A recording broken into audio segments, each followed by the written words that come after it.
தகப்பனே தந்தையே தலை நிமிர செய்பவர் நீரே. தகப்பனே தந்தையே தலை நிமிர செய்பவர் நீரே. கேடகம் நீரே மகிமையும் நீரே தலை நிமிர செய்பவர் நீரே. கேடகம் நீரே மகிமையும் நீரே தலை நிமிர செய்பவர் நீரே. தலை நிமிர செய்பவர் நீரே. தலை நிமிர செய்பவர் நீரே.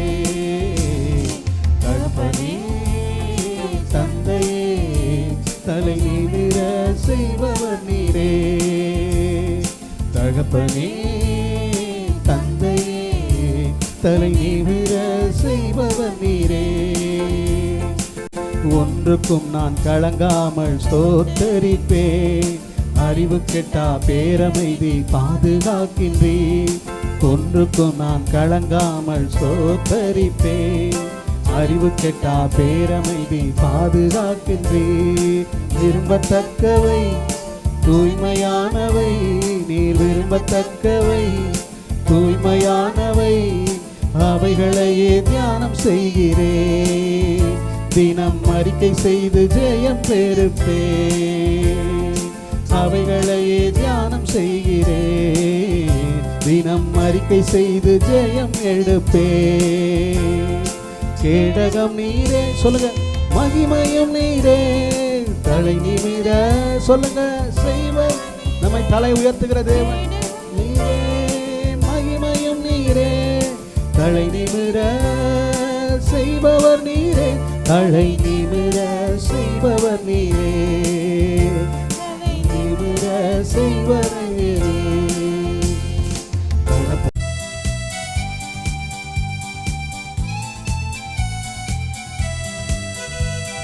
கர்த்தரை நான் எக்காலத்திலும் ஸ்தோத்தரிப்பேன் ஸ்தோத்தரிப்பேன். பாடுவோமாமே. அவர் புகழ் எப்பொழுதுமே என் நாவில் ஒளித்திடுமே. ஆனந்தமே பேரின்பமே ஆடலுடன் புகழ் பாடுவோமே. ஆனந்தமே பேரின்பமே ஆடலுடன் புகழ் பாடுவோமே. ஆனந்தமே பேரின்பமே ஆடலுடன் புகழ் பாடுவோமே.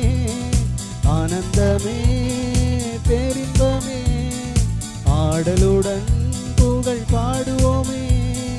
நல்லவர் வல்லவர் காண்பவர் காப்பவர் கர்த்தரை நான் எக்காலத்திலும் ஸ்தோத்தரிப்பேன் ஸ்தோத்தரிப்பேன். அவர் புகழ் எப்பொழுதுமே என் நாவில் ஒளித்திடுமே. ஆத்துமா கர்த்தருக்குள் மேன்மை பாராட்டும். எளியோர் இதை கேட்டு அக்களிப்பார்கள். ஆத்துமா கர்த்தருக்குள் மேன்மை பாராட்டும். எளியோர் இதை கேட்டு அக்களிப்பார்கள். இணைந்து துதித்திடுவோம் அவர் நாமம் உயர்த்திடுவோம். இணைந்து துதித்திடுவோம் அவர் நாமம் உயர்த்திடுவோம். ஆனந்தமே உயர்த்துவோம் பேரின்பமே ஆடலுடன் புகழ் பாடுவோமே. ஆனந்தமே பேரின்பமே ஆடலுடன் புகழ் பாடுவோமே. ஆனந்தமே பேரின்பமே ஆடலுடன் புகழ் பாடுவோமே. உயர்த்துங்க. ஆனந்தமே ஆடலுடன் புகழ் பாடுவோமே. நல்லவர் வல்லவர் காண்பவர் காப்பவர் கர்த்தரை நான் எக்காலத்திலோ ஸ்தோத்தரிப்பேன் ஸ்தோத்தரிப்பேன். அவர் புகழ் எப்பொழுதுமே. உந்தன் மனதுருக்கம் சொல்லுங்க ஆமென். முடிவு இல்லாதது உந்தன் மனதுருக்கம். விலகி போகாதது உந்தன் மாக்கிருபை, விலகி போகாதது உந்தன் மாக்கிருபை, விலகாத கிருபை மாறாத அன்பு கர்த்தர் நல்லவர், விலகாத கிருபை மாறாத அன்பு கர்த்தர் நல்லவர், உம் கிருபை என்றும் உள்ளது, உம் கிருபை என்றும் உள்ளது, புதிது புதிது உந்தன் இரக்கம் காலைதோறும் புதிது, ஒவ்வொரு நாளும் புதிது, புதிது புதிது சொல்லுங்க, உந்தன் இரக்கம் காலைதோறும் புதிது. நல்ல வாய்களை திறந்து பாடுங்க. ஆமென். ஒவ்வொரு நாளும் புதிது, புதிது புதிது உந்தன் இரக்கம் காலைதோறும் புதிது. பாடுங்க. ஒவ்வொரு நாளும் புதிது. ஹல்லேலூயா. கைகளை தட்டி ஆண்டவரை மகிமைப்படுத்துவோம். புதிது அவருடைய கிருபை, புதிது அவருடைய இரக்கம், புதிது அவருடைய தயவு, புதியது அவருடைய வல்லமை, புதிது அவருடைய மனதுருக்கம், புதியது. நம்முடைய ஆண்டவர் புதியனவைகளை செய்கிற தேவன். அதனாலதான் ஆண்டவர் சொல்றாரு, பூர்வமானவைகளை நினைக்க வேண்டாம், முந்தினவைகளை நீ நினைக்க வேண்டாம், அவைகளை சிந்திக்கவும் வேண்டாம், இதோ புதிய காரியத்தை செய்கிறேன். உங்களுடைய வாழ்க்கையில் ஆண்டவர் ஒரு புதிய காரியத்தை செய்ய விரும்புகிறாரு. ஆண்டவருக்கு உங்களுடைய வாழ்க்கையை அவருடைய சமூகத்தில் ஒப்பு கொடுத்து, ஆண்டவரே என்னை நான் படைக்கிறேன், ஆண்டவரே புதியவனைகள் செய்கிறவரே என் வாழ்க்கையில் ஒரு புதிய காரியங்கள் செய்யுங்கப்பா. ஏதோ ஒரு புதிய அற்புதத்தை நான் எதிர்பார்த்து நான் வந்திருக்கிறேன், நான் நம்பி நான் வந்திருக்கிறேன் ஆண்டவரே. அற்புதம் காணுவர ஆண்டவரே என் வாழ்க்கையில் நீங்கள் அதிசயம் செய்கிற வரைக்கும் நான் விடமாட்டேன் ஆண்டவரே, நான் நம்பி இருக்கிறேன்னு சொல்லுங்க. ஹல்லேலூயா. தேடுகிற அனைவருக்கும் அவர் நன்மைகள் செய்கிறவர். கரங்களை உயர்த்தி ஆண்டவரை மகிமைப்படுத்துவோமா. Thank you Lord. ஹல்லேலூயா. துன்பத்தை கண்ட நாட்களுக்கு ஈடாக என்னை மகிழச் செய்யும் நல்லவரே, வல்லவரே, நன்றி ஐயா. நாள் முழுதும் நல்லவரே, வல்லவரே, நன்றி ஐயா. நாள் முழுதும் வாழ்நாளெல்லாம் களி கூர்ந்து மகிழும்படி திருப்தியாக்கும் கிருபையினால் காலைதோறும் களி கூர்ந்து மகிழும்படி திருப்தியாக்கும் கிருபையினால் புகலிடம் நீரே பூமியிலே, அடைக்கலம் நீரே தலைமுறை தோறும் சொல்லுங்க. புகலிடம் நீரே பூமியிலே, அடைக்கலம் நீரே தலைமுறை தோறும் நல்லவரே, வல்லவரே, நன்றி ஐயா. நாள் முழுதும் நல்லவரே, வல்லவரே, நன்றி ஐயா. நாள் முழுதும் வாழ்நாளெல்லாம் களி கூர்ந்து மகிழும்படி திருப்தியாக்கும் கிருபையினால் காலைதோறும் களி கூர்ந்து மகிழும்படி திருப்தியாக்கும் கிருபையினால் திருப்தியாக்கி நடத்துங்க ஐயா.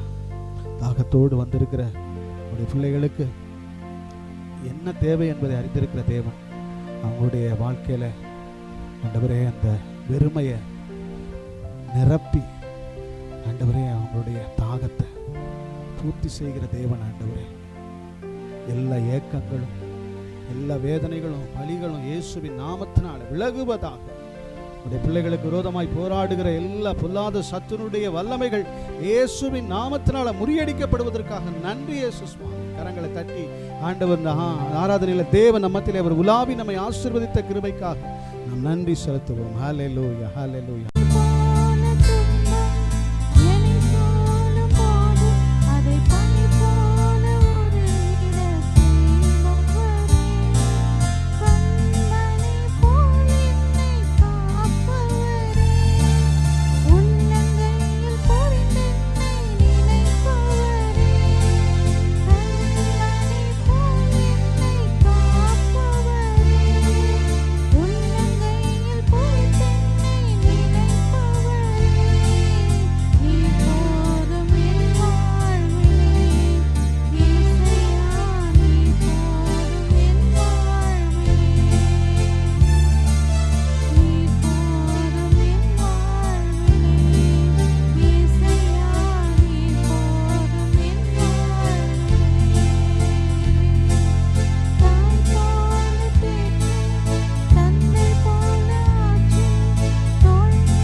என்ன செய்கிறாரு? அந்த கல்லை நிறுத்துகிறார். நிறுத்தி இம்மட்டும் கர்த்தர் எங்களுக்கு உதவி செய்தார் என்று சொல்லி அதற்கு எபனேசர் என்று பெயரிட்டான். ஹல்லேலூயா. இம்மட்டும் கர்த்தர் எங்களுக்கு உதவி செய்தார். எபனேசர்னா என்ன பொருளுங்க? இம்மட்டும் கர்த்தர் எங்களுக்கு உதவி செய்தார். ஹல்லேலூயா. நான் சின்ன பிள்ளையாக இருக்கிறப்ப இந்த ஒரு மெடிக்கலில் அப்போ ஒரு சின்ன கல்லூரி முடிச்சுட்டு அப்போ தான் ஒரு இடத்துல வேலை பார்த்துக்கிட்டு இருந்தேன். இப்போ பக்கத்தில் ஒரு மெடிக்கல் ஷாப்பில் இந்த வசனம் இருந்தது. அவங்க போட்டிருந்தாங்க, ஒரு சிஎஸ்ஐ கிறிஸ்தவர் தான் அந்த வசனம் அப்போ போட்டிருந்தாங்க. அப்போ எனக்கு தெரியாது, நான் பாரம்பரியமாக கிறிஸ்தவன் தான், ஆனால் அந்த வார்த்தைகள்லாம் எனக்கு தெரியாததுனால ஒரு வசனத்தை நான் பார்த்தேன். அப்போ பார்க்கும்பொழுது அந்த வசனம் அதில் போட்டிருந்தது, இம்மட்டும் கர்த்தர் எங்களுக்கு உதவி செய்தார் அப்படின்னு. பரவாயில்லையே, அந்த வசனம் நல்லா இருக்கே. அப்போ எனக்கு அந்த வசனத்துக்குள்ளே ஒரு டச்சு. அப்போ அந்த வார்த்தையை படிக்கும் பொழுது இம்மட்டும் கர்த்தர் எங்களுக்கு உதவி செய்தார். நம்ம சில வேளைகளில் ஆண்டவர் எனக்கு என்ன உதவி செஞ்சுட்டாரு பெருசா அப்படின்னு நம்ம நினைக்கிறோம். அப்படி இல்லைங்க. இந்த நாள் வரைக்கும் ஏதோ ஒரு அற்புதத்தை அதிசயத்தை உங்கள் வாழ்க்கையில் கர்த்தர் செய்திருக்கிறார். ஹல்லேலூயா. இனி நடக்க போகிறத நீங்கள் நினைக்கக்கூடாது. ஐயோ அது நடக்கலையே, இதை நடக்கலையே. நிறைய வேலைகளை சாத்தான் அது நடக்கலையே, இது நடக்கலையே, இந்த பிரச்சனை உனக்கு மாறலையே, இன்னும் உனக்கு கஷ்டம் தானே இருக்குது, இன்னும் உனக்கு போராட்டத்தில் தானே இருக்க, இன்னும் உனக்கு தரித்திரத்தில் தானே இருக்கிற, இன்னும் கடனில் தானே இருக்கிற, இன்னும் வியாதியில் தானே இருக்கிற, இன்னும் நீ எதிர்பார்த்த காரியம் நடக்கலையே அப்படின்னு சொல்லி பிசாசு நம்மை என்ன செய்வான்னாங்க, நம்ம சோதிக்க முற்படுவோம். அப்போ நம்ம சொல்லணும், சாத்தானே அப்பாலே இப்போ கர்த்தர் எனக்கு உதவி செய்திருக்கிறார். ஹல்லேலூயா. இம்மட்டும் கர்த்தர் எனக்கு உதவி செய்தார் என்று சொல்லி எபனேசர் என்று அவன் பேரிட்டானான். பாருங்கள், அந்த வசனத்தில் 1வது 7வதுல பாருங்கள், அந்த யுத்தம் எப்படி நடக்கிறது என்பதை குறித்து நாம் அதை பார்க்குறோம். அவர்கள் பெலிஸ்தர்கள் பாருங்கள் 20 வருஷம் கிட்டத்தட்ட பார்த்தீங்கன்னா இந்த இஸ்ரவேல் ஜனங்கள் அழுது கொண்டு இருக்கிறார்கள். எதற்குனா இந்த பெலிஸ்தியர்கள்ட்ட அவங்க அடிமையாக இருக்கிறார்கள். வாசிங்களேன், 7ஆம் அதிகாரம் 1வது வசனம் 2வது வசனத்தை வாசிங்க.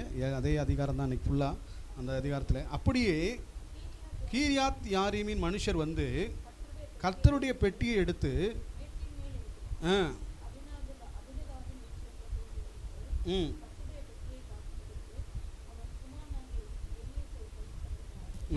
சரி பரிசு. இங்கே நல்லா பார்க்குறோம், கர்த்தருடைய பெட்டி அப்படின்னு போட்டிருக்கு. கர்த்தருடைய பெட்டினா கர்த்தர் அவருடைய ஜனங்களுக்காக கொடுத்த ஒரு உடன்படிக்கை. அந்த உடன்படிக்கை தான் அந்த பெட்டிக்குள்ளே இருந்துச்சு. அந்த பெட்டியை தான் என்ன செய்தார்கள்? ஆசாரியர்கள் தூக்கி சுமந்து கொண்டு வந்தார்கள். இஸ்ரவேல் ஜனங்கள் எகிப்திலிருந்து அடிமையாக 430 வருஷம் இருந்தார்கள். இப்பொழுது கானான் தேசத்துக்கு வந்திருக்கிறாங்க. அங்கே பிரயாணப்படும் பொழுது அவங்க இருக்கும் பொழுது என்ன நடக்குதுன்னா, இந்த பெட்டியை என்ன பண்ணிட்டாங்கன்னா ஒரு சில வேலைகளை மிஸ் பண்ணிட்டாங்க. இன்றைக்கும் அப்படி தான். தேவன் நமக்கு சொன்ன உடன்படிக்கைகளை, தேவனுடைய கற்பனைகளை, நியமங்களை நாம் சில வேளைகளை என்ன செய்கிறோம்? மறந்துடுறோம். ஹல்லேலூயா.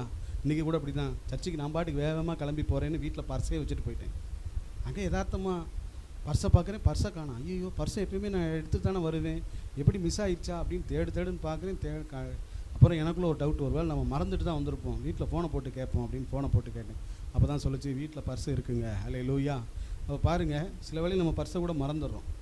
இப்படி நம்ம பொருளை மறந்துடுற மாதிரி, பர்ஸை மறந்துடுற மாதிரி அன்றைக்கு இஸ்ரவேல் ஜனங்கள் அவருடைய உடன்படிக்கையவே என்ன செய்தார்கள்? மறந்தார்கள். ஏன்னா அந்த பெட்டியை தான் அவங்க தூக்கிட்டு வராங்க. ஏன்னா அந்த பெட்டி தான் அது அவர்களுக்கு முன்பதாக போகும், அதுக்கு முன்பு தான் ஜனங்கள் தான் வருவாங்க. அப்போ யுத்தத்தில் ஆண்டவருடைய பெட்டி அதுக்குள்ளே இருக்கிறதுனால, அந்த பெட்டியில் கர்த்தருடைய வார்த்தை இருக்கிறதுனால அவங்க போகிற இடத்துலலாம் வெற்றி. இப்போ பெட்டியை வந்து பாருங்கள், எதிரி நாடுகள் இவங்க வந்து கர்த்தருக்கு கீழ்ப்படியாமல் இருந்தனால எதிரி நாடுகள் வந்து பிடிச்சிட்டு போயிட்டாங்க. 20 வருஷம் அந்த பெட்டி எங்கே இருக்குன்னே தெரியல. அப்புறம் தேடி கண்டுபிடிச்சிட்றாங்க. ஆனால் கண்டுபிடிச்சி வரும் பொழுது இப்பொழுது அந்த பெட்டியை தூக்கி சுமப்பதற்கு ஆசாரியர்களை பரிசுத்தப்படுத்துகிறார்கள். 2வது வசனத்தை வாசிங்க. கீரியாத் யாரிமிலே அநேக நாள் தங்கி இருந்தது. பாருங்க, எத்தனை வருஷம் அங்கே இருக்கு? 20 வருஷம் அங்கே இருக்கு. சில வேளைகளில் 20 வருஷம் அங்கேயே தங்கி இருக்கு பாருங்க. ஆனால் யாராவது வருத்தப்பட்டானா? இல்லை. ஆனால் நாட்கள் செல்ல செல்ல இனி நம்ம வாழ்க்கையில் ஒன்றும் நடக்கலை, அற்புதம் நடக்கலை, இந்த பெட்டி வந்தால் தான் நமக்கு விடுதலை உண்டாகும் என்று அவர்கள் அறிந்து கொண்டார்கள். ஹல்லேலூயா. சில வேளைகள் அப்படி தான். இயேசுவை நீங்கள் தொலைச்சிட்டு உங்கள் வாழ்க்கையில் நீங்கள் மற்ற காரியங்களை தேடிக்கிட்டே இருப்பீங்க. நீங்கள் தொலைச்சதை எதுன்னு அதை சரியாக தேடி கர்த்தருடைய வார்த்தையை தேடி உங்கள் வீட்டில் வச்சுட்டிங்கன்னா உங்கள் வாழ்க்கையில் ஆசீர்வாதம். ஹல்லேலூயா. சில வேளைகள் என்ன பண்ணுவோம்னா, நம்ம எதை தொலைச்சோமோ அதை தேடாமல் தேவையில்லாத என்ன பண்ணிகிட்டு இருப்போம், நம்ம தேடிக்கிட்டு இருப்போம். இப்படி தான் அவர்களுடைய ஜனங்கள் இந்த கர்த்தருடைய உடன்படிக்கை பெட்டியை தொலைத்து விட்டு 20 வருஷமாக கஷ்டப்பட்டுக்கிட்டு இருந்தாங்க. இப்போ பாருங்கள், அந்த வசனம் சொல்லுகிறது, கடைசி வசனம், இஸ்ரவேல் குடும்பத்தை எல்லாரும் யாரை நினச்சி அழுதாங்களாம்? கர்த்தரை நினைத்து புலம்பிக் கொண்டிருந்தார்கள். ஹல்லேலூயா. கர்த்தரை நினைச்சு புலம்புறாங்க. இப்போ தான் அழுகே வருது. ஐயோ ஆண்டவரே, நாங்கள் மிஸ் பண்ணிட்டோம் ஆண்டவரே. அது வரைக்கும் கர்த்தரே நினைக்கல பாருங்கள். நல்லா புரிந்து கொள்ளுங்கள். நீங்கள் கர்த்தரை நினைக்க வேண்டிய காலத்தில் நீங்கள் நினைக்கலைன்னா அப்புறம் ஒரு காலத்தில் நீங்கள் அவரை நினச்சி அழுக வேண்டியது வரும், அவரை நினச்சி ரொம்ப புலம்ப வேண்டியது வரும். ஆனால் அன்னைக்கு ஆண்டவர் உங்களுக்கு இறக்கம் பாராட்டணும். நினச்சி பாருங்கள், 20 வருஷமாக கர்த்தரே அவங்க தேடலை, மறந்துட்டாங்க. கர்த்தருடைய உடன்படிக்கை பெட்டியவே மறந்துட்டு இவங்க பாட்டுக்கிட்டு இருக்காங்க, ஒரு நாட்டுக்கு அடிமையாகவே இருக்கிறாங்க. பெலிஸ்தர் இவர்களை ஆண்டு கொண்டு இருக்கிறார்கள். ஆனால் இப்பொழுது அந்த கொடுமை தாங்க முடியாமல் தான் அவங்க என்ன செய்கிறாங்கன்னா அழுக ஆரம்பிக்கிறார்கள். கர்த்தருடைய வேதத்தை நினைத்து, கர்த்தருடைய வார்த்தைகளை நினைத்து அழுது கொண்டிருந்தார்கள். 3வது வசனம் பாருங்கள். அப்பொழுது சாமுவேல் இஸ்ரவேல் குடும்பத்தார் யாவரையும் நோக்கி, நீங்கள் உங்கள் முழு இருதயத்தோடும் கர்த்தரிடத்தில் திரும்புவீர்களானால். ஹல்லேலூயா சொல்லுங்கள். ஹல்லேலூயா. பாருங்கள், அடுத்த வசனம் பாருங்கள். அந்நிய தேவர்களையும், யார்? அஸ்தரோத்தையும் உங்கள் நடுவிலிருந்து விலக்கி. இந்த உங்கள் இருதயத்தை யாருக்கு நேராக்கணும்? கர்த்தருக்கு நேராக்கி அவர் ஒருவருக்கே ஆராதனை செய்யலாம். அப்போ பாருங்கள், இந்த 20 வருஷம் மறந்துட்டு யாரை கும்பிட்டுருக்குறாங்க? அஸ்தரோத்து. சொல்லுங்கள். பல தெய்வங்கள் இருக்குங்க, ஒவ்வொரு தெய்வத்துக்கும் ஒரு பேர் இருக்குது. அந்த காலத்தில் இது ஒரு தெய்வம். அந்த தெய்வத்துக்கு பேர் என்னது? அஸ்தரோத்து. அஸ்தரோத்து. பாருங்கள், கர்த்தரை மறந்து அஸ்தரோத்தை பின்பற்றினார்கள். அதே இஸ்ரவேல் ஜனங்கள் பாகாலை பின்பற்றினவர்களும் உண்டு. அப்போ ஒவ்வொரு சுச்சுவேஷன்லேயும் இவர்கள் அந்நிய தெய்வங்களை நாடி அது நமக்கு உதவி செய்யும் அப்படின்னு பரிகாரங்களை நாடுறாங்க. இன்றைக்கி இப்படி தான் நிறைய பார்த்தீங்கன்னா, கர்த்தரை ஏற்றுக்கொள்ளுமா, ஆலயத்துக்கு வாமா, அற்புதம் நடக்குன்னா நம்ப மாட்டாங்க. ஆனால் பரிகாரம் செய்ய சொல்லுங்கள், வேகமாக போய் செய்வாங்க. செலவு பண்ண சொல்லுங்கள், வேகமாக செய்வாங்க. அங்கே போயிட்டு வாங்க, இங்கே போயிட்டு வாங்க, ஒன்றும் போக வேண்டாம், நீங்கள் இருக்கிற இடத்துலேருந்தே இயேசுவை கூப்பிடுங்கன்னா நம்ம கூப்பிட மாட்டோம். ஏன்னா அது இலவசமாக கிடைக்கிறது இல்லை. ஆனால் நம்மளுக்கு ஒரு பரிகாரம் பண்ண சொன்னால், ஒரு செலவு பண்ண சொன்னால் உடனே நம்ம செஞ்சுருவோம். போய் இதுக்கு எப்படியா இவர் மூலமாக போனால் ஒரு விடுதலை, அவர் மூலமாக போனால் ஒரு விடுதலை. ரொம்ப வேதனை. நான் இங்கே ஒருத்தருமா ஆராதனை கேட்டேன், ஏமா வரலை அப்படின்னு. இந்த போன வாரம் அங்கே என்ன, போன வாரம் எங்கன்னா உங்களுக்கு தெரியும். போன வாரம் அங்கே சுண்டலும் பொங்கலும். நான் நினச்சேன், இப்படி இருந்தால் அவன் வாழ்க்கையில் எப்படி அதாவது நான் சொல்லலை வேண்டாம், கர்த்தரும் நீங்கள் மனசாட்சியை நீங்கள் கேட்டுக்கொள்ளுங்க. இப்போ எங்கள் அத்தையும் தான் இருந்தாங்க, அவங்க பாரம்பரியத்தில் தான் இருந்தாங்க, அவங்க இன்னும் ரட்சிக்கப்படலை. ஆனால் அவங்க இங்கே கோயிலுக்கு போகிறேன்னு நான் மனப்பூர்வமாக போங்கன்னு, அவங்க காணிக்க கொடுக்கணும், நாங்கள் மனப்பூர்வமாக நான் தடை பண்ணவே மாட்டேன். நல்லா கவனிங்களேன், அவங்க டிவி பார்ப்பாங்க, நாடகம் பார்ப்பாங்க, எனக்கு அது பிடிக்காது. ஆனால் ரிமோட் கண்ட்ரோல் அவங்க கையில் கொடுத்துட்டு நான் மேலே வந்து உட்காந்துருக்கேன். ஏன்னா ரட்சிப்பு என்பது யாருடையது? கர்த்தருடையது. என்ன ரட்சித்த தேவன், அந்த உண்மையுள்ள தேவன், எங்கள் அத்தையை நீங்கள் ரட்சிங்க ஆண்டவரையும் தான் நான் ஜெபம் பண்ண முடியும். அவங்களுக்காக நான் உதவி செய்கிறதுனால அவங்க வந்துட மாட்டாங்க, நான் ரொம்ப அன்பு காட்டுறதுனாலலாம் வந்துட மாட்டாங்க. ஏன்னா ரட்சிப்பு யாருடையது? கர்த்தருடையது. அப்போ கர்த்தர் உன்னை அழகாக ரட்சித்து மீட்டெடுத்து கொண்டு வந்தார். ஞானஸ்நானம் எடுத்தியே, அப்புறம் கேட்டால் எங்கே இருக்கான்னு கேட்டால், இல்லை போன வாரம் அந்த அங்கே. ரொம்ப வேதனைங்க. இன்றைக்கு அருமையானவர்களே, நான் சொல்லுகிறேன், நீங்கள் ஒருவேளை ஆண்டவருடைய பிள்ளையாக இருந்து அப்படியே அங்கிட்டு இங்கிட்டு அப்படி பேலன்ஸ்டாக ஓடிக்கிட்டு இருக்கீங்களா? அஸ்தரோத்துக்கு கொஞ்சம், கர்த்தருக்கு கொஞ்சம், பாகாலுக்கு கொஞ்சம், இங்கிட்டு கர்த்தருக்கு கொஞ்சம். நான் சொல்லுகிறேன், அப்படி இருக்கவே இருக்காதீங்க. கர்த்தர் தெய்வமானால் கர்த்தரை பின்பற்றுங்க. நான் சொல்கிறேன், அஸ்தரோத்து தெய்வம்னா அஸ்தரோத்துக்கே போயிரு, ஃபுல்லாகவே போயிரு. பாகால்னா கண்டிப்பாக நீ பாகாலுக்கே போயிரு. அதுவும் ஏதோ ஒன்று செய்யும், போய் பார்த்துக்கணும், முடிவில் தெரிஞ்சுக்கிறவன் நீ. ஹல்லேலூயா. யார் பெரியவர் என்பதை. ஹல்லேலூயா. வேதம் சொல்லுகிறது, கர்த்தரே தெய்வம். ஹல்லேலூயா. கைகளை தட்டி ஆண்டவரை மகிமைப்படுத்துவோமா? ஹல்லேலூயா. பாருங்க, இந்த இடத்துல பார்க்குறோம், மிஸ்பாவிலே கர்த்தர் இஸ்ரவேல் புத்திரன் மிஸ்பாவிலே கூடி வந்ததை பாருங்க. 6வது வசனத்தை வாசிங்க. அப்படியே அவர்கள் ஆ ஆ ஆ ஆ ஆ ம் ம் பாருங்க, மிஸ்பாவிலே இப்போ கூடி 20 வருஷமாக அடிமையாக இருக்கிறாங்க, விடுதலை இல்லை. ஆனால் இப்போ ஆண்டவருக்கு விரோதமாக நம்ம பாவம் பண்ணிட்டோம், அந்த பெட்டி வராமல் போச்சு. அந்த பெட்டியை இப்போ தேடி கண்டுபிடிச்சிட்டாங்க. அதை கண்டுபிடிச்சி அதை பரிசுத்தப்படுத்தி அதை எலேயசர் என்கிற ஊழியக்காரனிடத்தில் அதை சுமக்கும்படியான ஒரு காரியத்தை கொடுத்து அவனை பரிசுத்தப்படுத்த ஆரம்பிக்கிறாங்க. இப்பொழுது சாமுவேல் தீர்க்கதரிசி ஜனங்கள் எல்லாரையும் மிஸ்பாவிலே கூட்டி வருகிறான். பாருங்க, இந்த செய்தி பாருங்க எப்படியோ பாருங்க பெலிஸ்தர் கேள்விப்பட்டுட்டான். பாருங்க 7வது வசனத்தை வாசிங்க. இஸ்ரவேல் புத்திரர்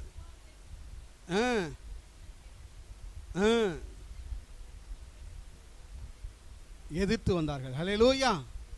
நீ கூடிட்டேனாலே எதிராளி என்ன செய்வான்? உனக்கு விரோதமா வருவான், எதிர்த்து வருவான். நீ கர்த்தருடைய சமூகத்துக்கு நீ கூடி வா, குடும்பமே எதிர்த்து வரும். நீ கர்த்தரை ஆராதிக்க வா, நீ அது வரைக்கும் எங்கெங்கேயோ போ, உன் குடும்பம் உனக்கு பின்னாடியே வரும். ஆனால் கர்த்தரை நீ ஆராதிக்க வரும்பொழுது தான் தடையே வரும். கர்த்தரை நான் சொல்கிறேன், இது உண்மைங்க. இது அநேக குடும்பங்களில் நடக்குது. இன்னும் அநேக ரட்சிக்கப்படாத குடும்பங்களில் சில சகோதரிமார்கள் சபைக்கு வருவதில் எவ்வளோ போராட்டத்தோடு வராங்கன்றது எங்களுக்கு தெரியும். அதே மாதிரி சில சகோதரர்களை பார்த்துருக்கேன், வீட்டில் மனைவி ரட்சிக்கப்பட மாட்டாங்க. எனக்குலாம் தெரிஞ்ச ஒரு சகோதரர் இருக்கிறார், நல்ல ரட்சிக்கப்பட்ட ஒரு நல்ல ஆவிக்குரிய அனுபவம். ஆனால் அவருடைய மனைவி பிள்ளை யாருமே சபைக்கு வர மாட்டாங்க. ஆனால் அவர் மட்டும் வருவார். ஆனால் அவங்களுடைய நிலைமையெல்லாம் பார்த்தீங்கன்னா இன்றைக்கி பிள்ளைகள் நிலைமையெல்லாம் இவர் தான் ரட்சிக்கப்பட்டு இருக்கிறார். நான் ஏன் சொல்கிறேன்னா, குடும்பமாய் கர்த்தரை ஆராதிக்க வேண்டும். ஹல்லேலூயா.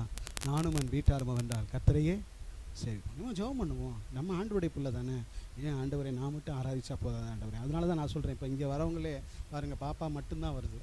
இதே தான் அக்காவும் பிள்ளைகள்லாம் அவங்க அண்ணன் தம்பிலாம் அண்ணன் தம்பிங்கெல்லாம் வந்தாங்க, எவ்வளோ பெரிய சந்தோஷமாக இருக்கும். ஹல்லேலூயா.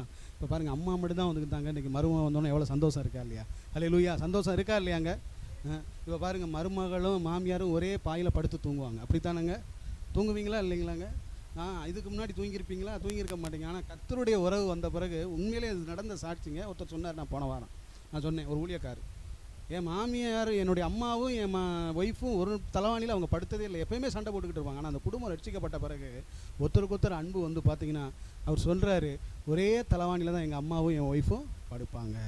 அந்த வீட்டு சாவியை என் மனைவிட்ட தான் எங்கள் அம்மா கொடுப்பாங்க. எங்கள் அக்காலாம் கூட பிறந்தவங்கலாம் வருவாங்க, ஆனால் அவங்களாம் வந்தால் சாவியை கொடுக்க மாட்டாங்க, என் மனைவிட்ட கொடுப்பாங்க. காரணம் என்னென்னா, கூட பிறந்த அக்காட்ட கொடுக்கல, ஆனால் இவருடைய மனைவிட்ட அந்த சாவியை கொடுக்குறாங்கன்னா அந்தாங்க ரட்சிப்பு. ஏன்னா ரட்சிக்கப்பட்ட அம்மா, அந்த அம்மாவே ரட்சிப்புக்குள்ளே நடத்திருக்கு. இவங்களும் ஆண்டவராக இருந்து கொண்டாங்க, அவங்களும் ஆண்டவர். அப்போ உண்மையாக இருப்பாங்க. மகளாக இருந்தாலும் அவங்கள்ட்ட பணத்தை கொடுத்தோம்னா, லாக்கரை கொடுத்தோம்னா அவங்க எடுத்துகிட்டு போயிடுவாங்க. அப்போ பாருங்கள், நான் சொல்லுகிறேன், ஒரு குடும்பத்தில் எது சந்தோஷம்னா, நீங்கள் தேவனை உண்மையாய் ஆராதித்து கர்த்தருடைய நாமத்தை மகிமைப்படுத்தும் பொழுது உங்களுக்கு அது சந்தோஷமாக இருக்குங்க. அதை நீங்கள் உணரணும். ஒருவேளை நீங்கள் இந்த இடத்துல உட்காந்துருக்கீங்களா, என் குடும்பத்தில் இருக்கவங்க வரலேன்னு நீங்கள் ஃபீல் பண்ண ஆரம்பிச்சிட்டிங்கனாலே வந்துடுவாங்க. ஹல்லேலூயா. அப்படி வந்துடுவாங்க. நீங்கள் அதை ஃபீல் பண்ணணும். எத்தனையோ காரியத்துக்கு நம்ம ஃபீல் பண்ணுறோம்ல, எத்தனையோ காரியத்துக்குலாம் அழுகிறோம்ல. வீட்டை குறித்து அழுகிறோம், ஒரு பொருளை குறித்து அழுகிறோம், மற்ற காரியத்தை கொடுக்குறோம். ஆனால் இந்த காரியத்தை குறித்து நம்ம அழுதுருக்கோமா? இன்றைக்காவது ஆண்டவரே என் சொந்த பந்தங்கள்லாம் ரட்சிக்கணும் ஆண்டவரே. ஹல்லேலூயா. என்னோடு கூட உடன் பிறந்தவங்க ரட்சிக்கணும் ஆண்டவரே. ஹல்லேலூயா. என் தம்பி ரட்சிக்கப்படணும். இன்னும் எனக்கு இந்த பாரம் இருக்குது. முடிஞ்சோடனே என் தங்கச்சிட்டு தான் ஃபோன் பண்ணி கேட்பேன், சர்ச்சுக்கு போனீங்களாம்மா? போனேன்னு சொல்லுவாங்க. சில நேரங்களில் இல்லைண்ணே முடியலண்ணே, படுத்துட்டோம், தூங்கிட்டோம், டயர்டாக ரொம்ப சத்தம் போடுவோம். ஏம்மா ஞாயிற்றுக்கிழமை ஒரு நாள் கர்த்தரை ஆராதிக்க முடியாதாம்மா? அன்றைக்கா படுத்து தூங்கணும், இப்படி இருக்கீங்களேம்மா, கடுமையாக திட்டுவோம். அதுகிட்டேருந்து ஒரு பணத்தையோ பொருளையோ எதுவும் எதிர்பார்க்கறது இல்லை. கர்த்தரை நீ ஆராதி, கர்த்தரை தேடு. நீ அதை தேடிட்டேன்னா உன் வாழ்க்கையில் சுகம் வந்துடும். அல்லேலூயா. நீ கர்த்தரை நீ சரியாக தேடிட்டேன்னா உன் வாழ்க்கையில் விடுதலை வந்துடும். அல்லேலூயா சொல்லுவோம்மா. அல்லேலூயா. ஃபோன் யாருக்கோ வருது, ஃபோன் யாருக்கோ வருது. சரி, அட்டன் பண்ணுங்க, இல்லைன்னா கட் பண்ணுங்க. சரி பரவாயில்ல, அதுவாக கட் ஆகிடும், விட்டுருங்க. ஸ்தோத்திரம். இப்போ வாசிங்க 1 சாமுவேலில் 7ஆம் அதிகாரத்தில் பாருங்கள், மிஸ்பாவிலே கூடி வந்து எதிர்த்து நின்றார்கள். எதிர்த்து வந்தபோது என்ன வந்தது? அடுத்த வசனத்தை வாசிங்க.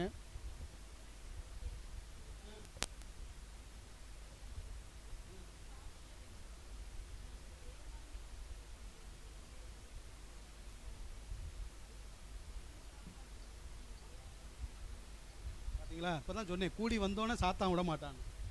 இது நாள் வரைக்கும் கால் வந்திருக்குமா? கால் வராது. கூடி வந்தோன்னே பாருங்கள் சாத்தான் பாருங்க.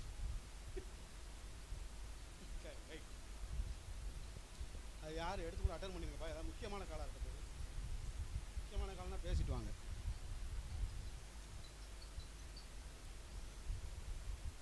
அப்பொழுது சாமுவேல்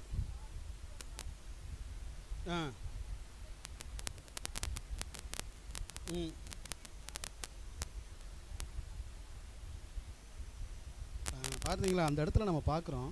அப்படி அவர்கள் யுத்தம் பண்ண வரும்பொழுது 7வது வசனத்தில் பாருங்கள், கடைசி பகுதி, இஸ்ரவேல் புத்திரரை கேட்டு பெலிஸ்தர் நிமித்தம் பயந்தார்கள். ஆனால் சாமுவேலோ கர்த்தரை நோக்கி வேண்டிக் கொண்டான். அல்லேலூயா. வேண்டிக் கொண்டு பாருங்கள், ஒரு பலி செலுத்துக, ஒரு பால் குடிக்கிற ஒரு ஆட்டுக்குட்டியை பிடித்து அதை கர்த்தருக்கு சர்வாங்க தகன பலியாக செலுத்தி இஸ்ரவேலை கர்த்தரை நோக்கி. அப்படின்னா என்ன அர்த்தம் தெரியுங்களா? இந்த பாருங்கள், பால் குடிக்கிற குழந்தை ஒன்று வந்திருக்கு. இதுவும் கர்த்தருடைய சமூகத்தில் ஆராதிக்கும் பொழுது உங்கள் குடும்பத்தில் இருக்கிற எல்லா பிரச்சனையும் மாறிடுங்க. அல்லேலூயா. ஒரு உபவாசம் தேசத்தில் நடந்த பொழுது எல்லாருமே உபவாசம் பண்ணாங்களாம். ராஜா உபவாசம் பண்ணார். யோனா புஸ்தகத்தில் நம்ம பார்க்குறோம். உதாரணத்துக்காக சொல்லிருக்கிறேன், ராஜாவே கீழே இறங்கிட்டார் சிங்காசனத்தை விட்டு. எனக்கு சிங்காசனமாவது ஒன்றாது வேண்டாயா, ஏன்னா தேசத்தையே தேவன் அழிக்க போகிறாருன்னு சொல்கிறாங்க. ஐயோ, எங்கள் தேசத்தை அழிக்கப்படக்கூடாது, நாங்கள் ரட்சிக்கப்படணும், என் ஜனங்கள் அழியக்கூடாது, எங்கள் வீட்டில் இருக்கிற உடைமைகள் அழியக்கூடாது, எல்லாம் விளங்க, எல்லாம் உபவாசம். எல்லாம் உட்காந்து சாம்பலில் உட்காந்து என்ன பண்ணாங்க, உபவாசம் பண்ணாங்க. சின்ன குழந்தைங்க எல்லோரும் உட்காருங்க, எல்லாம் ஃபாஸ்டிங். யாருக்கும் ஒன்றும் பால் கிடையாது, பிஸ்கட் கிடையாது, உட்காருங்க. அது மட்டுமா, வீட்டில் இருக்கிற ஆடு மாடும் ஃபாஸ்டிங். அப்படி தானே இருந்தாங்க.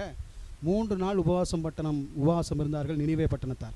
அவர்களுடைய கூக்குரலை கேட்டு ஆண்டவர் பட்டணத்தையே ரட்சித்தார். அல்லேலூயா.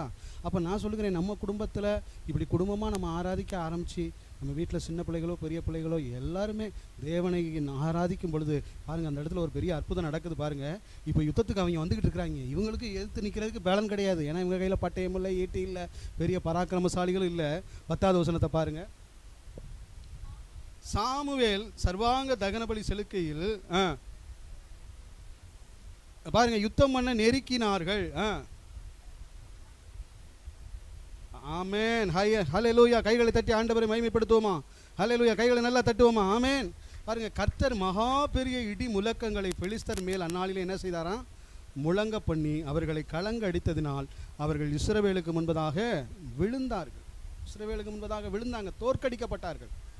ஒன்றுமே செய்யலை. இவங்க யுத்தத்துக்கு போகல, அவங்க யுத்தம் பண்ணுறதுக்கு நெருக்கிட்டு வந்துக்கிட்டு இருக்கிறாங்க. கர்த்தர் இடி முழக்கங்களை முழங்க பண்ணினார். அல்லேலூயா. ஆமாம். பாருங்கள், நம்ம ஆண்டவர் இடி முழக்கத்தை பாருங்கள். அப்பொழுது இஸ்ரவேலர் மிஸ்பாவிலிருந்து பெலிஸ்தரை பின்தொடர்ந்து போய் பெத்காரிம் பள்ளத்தாக்கு மட்டும் அவர்கள் என்ன செய்தார்கள்? முறியடித்தார்கள். அல்லேலூயா. இந்த இதில் ஏதாவது ஒரு நாள் செஞ்சாங்களா? வந்தவனுக்கு இடி முழக்கம் விழுந்து அங்கே பாதி பேர் செத்துருப்பான், பாதி பேர் அரண்டு ஓடி இருப்பான். என்னடா இவங்களை எடுத்து யுத்தத்துக்கு வந்தால் மேலே இருந்து இடியும் முன்னலுமா வந்து நம்ம தலையில் விழுகுதுன்னு சொல்லி அவன் பயந்து துண்டக்கானான் துணியாக்கானான்னு ஓட ஆரம்பிச்சிருப்பான். தலை தெறிக்க ஓட ஆரம்பித்த பொழுது இவர்கள் பின்னாடியே தொடர்ந்து போய் அவங்கள விரட்டி விட்டுட்டு அவங்க கீழே போட்டு போன பொருள் எல்லாத்தையும் எடுத்துகிட்டு, ஆடுமா அவங்க கொண்டு வந்த அந்த ஒட்டகம், யானை எல்லாமே இருக்கும் இல்லையா, குதிரை எல்லாத்தையும் பிடிச்சிட்டு வந்துட்டாங்க. அப்படி வரும்பொழுது தான் 12வது வருஷத்தில் நம்ம வாசிக்கிறோம். அப்பொழுது ஒரு கல்லை சாமுவேல் என்ன செய்கிறான்?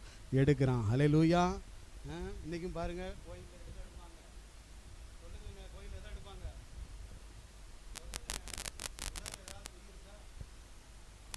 எதை எடுக்கிறாங்க? கல்லை எடுப்பார்கள். இதெல்லாம் இதுக்காக தான் ஆதாரம். அந்த கல்லை எடுத்தோன்னு இப்போ பாருங்கள், இந்த கல்லை எடுத்துன்னு போட்டிருக்கு. ஆனால் அடுத்த வந்தவன் என்ன பண்ணிட்டான்? கல்லை எடுத்தோன்னே இதுதான் தெய்வம்னு கல்லுக்கு என்ன பண்ணிட்டான்? பூஜை. அதுதான் தப்பை உணர்ந்துடும். யுத்தத்தில் ஜெயிச்சு கொடுத்தது யார்? கர்த்தர். ஒரு ஆதாரமாக, ஒரு நினைவாக இருக்க வேண்டும் என்பதற்காக ஒரு கல்லை எடுத்து இந்த நிலங்கள்லாம் சுற்றி வேலி அடைக்கிறதுக்கு என்ன செய்வாங்க? ஒரு பெரிய கல் எடுத்து அதில் வச்சு அப்படியே கல்லாக வச்சு கம்பி வச்சு கட்டுவாங்க, ஒரு அடையாளத்துக்கு. ஏன்னா சும்மாவே இல்லாமல் இருந்தால் அடுத்த ஆளுங்க வந்து இது பண்ணுவாங்க, உள்ள ஏன் இடம்னு ஆக்கிரமிப்பு பண்ணுவாங்க, அதுக்கு ஒரு அடையாளமாக. அப்போ இந்த இடத்துல பாருங்கள், சாமுவேல் ஒரு கல்லை எடுத்து மிஸ்பாவுக்கும் சேனுக்கும் எதிராக அதை நடுவாக நிறுத்தி, இம்மட்டும் கர்த்தர் எங்களுக்கு உதவி செய்தார் என்று சொல்லி அதற்கு எபனேசர் என்று பெயரிட்டான். ஹல்லேலூயா. கைகளை தட்டி ஆண்டவரை மகிமைப்படுத்துவோமா? ஹல்லேலூயா. பாருங்கள், அடுத்த வசனம் பாருங்கள். பெலிஸ்தர் அப்புறம் இஸ்ரவேலின் எல்லையிலே வராதபடிக்கு தாழ்த்தப்பட்டார்கள். சாமுவேலின் நாளெல்லாம் கர்த்தருடைய கை பெலிஸ்தருக்கு விரோதமாக இருந்தது. ஹல்லேலூயா. ஹல்லேலூயா. அதுக்கு அங்கிட்டு அவங்க யுத்தத்துக்கே வரலைங்க. நான் சொல்லுகிறேன், இன்றைக்கு உங்களுக்கு விரோதமாய் போராடுகிற சத்ரு, அது எந்த சத்ருவாக இருக்கலாம். நீங்கள் நினைக்கிறேன் எனக்கு சத்ருவே இல்லைன்னு. நல்லா கவனிங்க. உங்களுக்கு கடன் என்கிற சத்ரு இருக்கலாம், குடும்பத்தில் தொடர்ந்து வியாதியை கொண்டு வருகிற சத்ரு இருக்கலாம், குடும்பத்தில் போராட்டம், ஓயாமல் சண்டை, கணவன் மனைக்கிட பிரச்சனைகளை கொண்டு வருகிற சத்ரு. இதெல்லாம் நீங்கணும்னா நாம் கர்த்தரை உண்மையாக ஆராதிக்க ஆரம்பிக்கணும், உண்மையாக அவரை தேட ஆரம்பிக்கணும், உண்மையாக அவரை பற்றி கொள்ள ஆரம்பிக்கணும். அப்போ எதெல்லாம் நம்ம விட்டு விளக்கணுமோ அதெல்லாம் என்ன செய்யணும்? நம்ம விட்டு விலகி வந்தால் தான். அப்போ நம்ம விலகிறது கொஞ்சம் கஷ்டமாக தான் இருக்கும். நாங்களும் ஓப்பனாகவே சொல்கிறேனே, நானே ரட்சிக்கப்பட்ட புதுதில் முழுமையாக ஆண்டவரை பின்பற்றுவதற்கு சில தடைகள் இருந்தது. எப்படி நம்ம இது வரைக்கும் பின்பற்றின வந்த காரியங்கள்லாம் இருக்கே, சில மார்க்கங்கள் இருக்குது, சில புனிதர்கள் இருக்காங்களே, சில பாரம்பரியங்கள் இருக்குது. அப்போ தான் ஆண்டவர் சொன்னார், எல்லாத்தையும் நீ தூக்கி போடு. பைபிளில் தெளிவாக இருக்குது, அவர்கள் தங்கள் பாரம்பரியங்களினாலே தங்கள் தேவனுடைய கற்பனைகளை அவமாக்குகிறார்கள் என்று இருக்குது. அப்போ சிலவங்க அப்படி தான் தங்கள் பாரம்பரியத்தையே பிடிச்சிக்குவாங்க. பாரம்பரியம் எப்படி, எங்கள் முன்னோர்கள் செஞ்சதியா, அதை செஞ்சதியா. நீ முன்னோர்கள் சொல்கிறத கேட்குறியா, கர்த்தருடைய வார்த்தையை கேட்குறியா? கர்த்தருடைய வார்த்தை அப்படி போட்டுருந்துச்சுன்னா அப்படியே போ, அதனால் ஒன்றும் தப்பே கிடையாது. ஆனால் எது கர்த்தருடைய வார்த்தை என்பதை இந்த புஸ்தகத்தில் நீ தேடி வாசிக்கும் போது தான் உனக்கு தெரியும் எது வழி எது சத்தியம் என்று. அருமையானவர்களே, கர்த்தரை நீங்கள் நேராக்கி, ஹல்லேலூயா. அப்போ பாருங்கள், அம்மா நேராக்குறாங்க, குடும்பங்களில் போராட்டம். அப்போ பாருங்கள், ஆண்டவர் உடலை பாலுங்கிற குழந்தையும் கர்த்தர் கொண்டு வந்துட்டார். இனி குடும்பத்தில் அற்புதம் தான். ஹல்லேலூயா. அப்போ நான் நினைக்கிறேன், குடும்பத்தில் ஒரு காரியம் உங்களுக்கு போராட்டம் நடக்குதா, ஏதோ உங்கள் குடும்பத்தை கூட்டி சேர்க்கறதுக்காக ஆண்டவர் செய்கிறார்.